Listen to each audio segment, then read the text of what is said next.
এখানে সুমন যে বক্তব্যটা দিয়েছে বক্তব্য এইটাই, এইভাবেই মামলাটা চলে আসছে।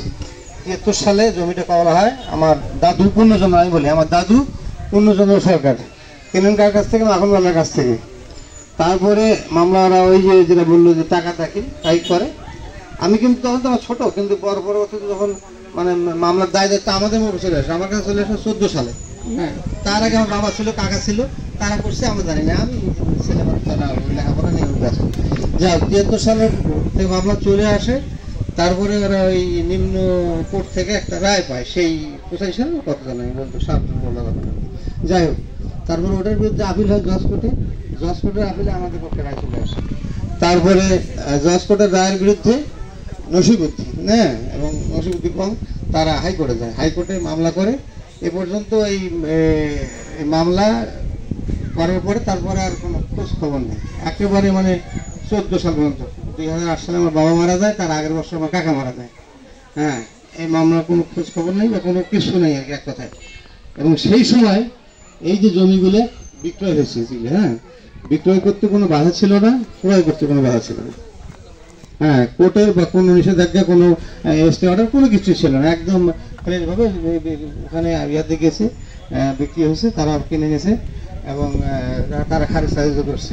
এই যাওয়ার পর তারপরে বাবা মারা যাওয়ার পরে ১৪ সালে গিয়ে আমাদের যে উকিল ছিল রংপুরে জজ কোর্টের উকিল, ওনার কাছে উনি আমাদেরকে ডাকে পাঠায় যে তোমাদের মামলাটা আবার বোধহয় হাইকোর্টে উঠতেছে।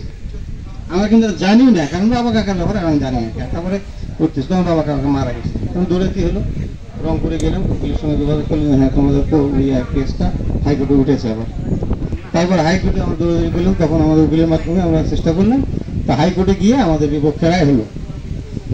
যথারীতি আমরা আবার সুপ্রিম কোর্টে গেলাম, ওটা ওই হাইকোর্টের রায়টাকে চ্যালেঞ্জ করলাম সুপ্রিম কোর্টে গিয়ে। সুপ্রিম কোর্টে গিয়েও আমাদের পরাজয় হয়ে গেল। সর্বশেষ যে অপশন সেটা ছিল হলো রিভিউ পিটিশন আমরা দায়ের করলাম, রিভিউ পিটিশন খারিজ হয়ে গেল। এটুকুই ইতিহাস শেষ।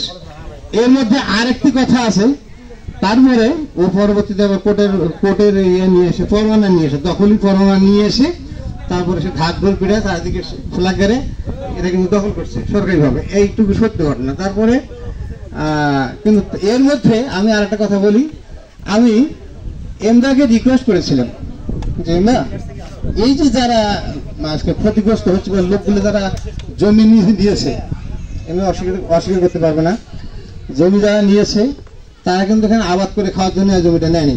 তারা কি করবে, বাড়ি করবে, ছোট জায়গায় ৩০০ কেউ ৪০০ কেউ ৫০০, সর্বোচ্চ ৫০০ কেউ নেন ৩০০-৪০০।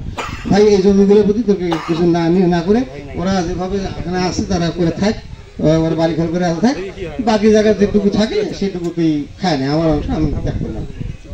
তারপরে যখন কোর্ট আসে দখল করে দিল, ফ্ল্যাট গাড়িতে ঢোলটা পিটে গেল, সেদিন থেকে আমার মাথার থেকে আমি জমির ইয়া ছেড়ে দিচ্ছি।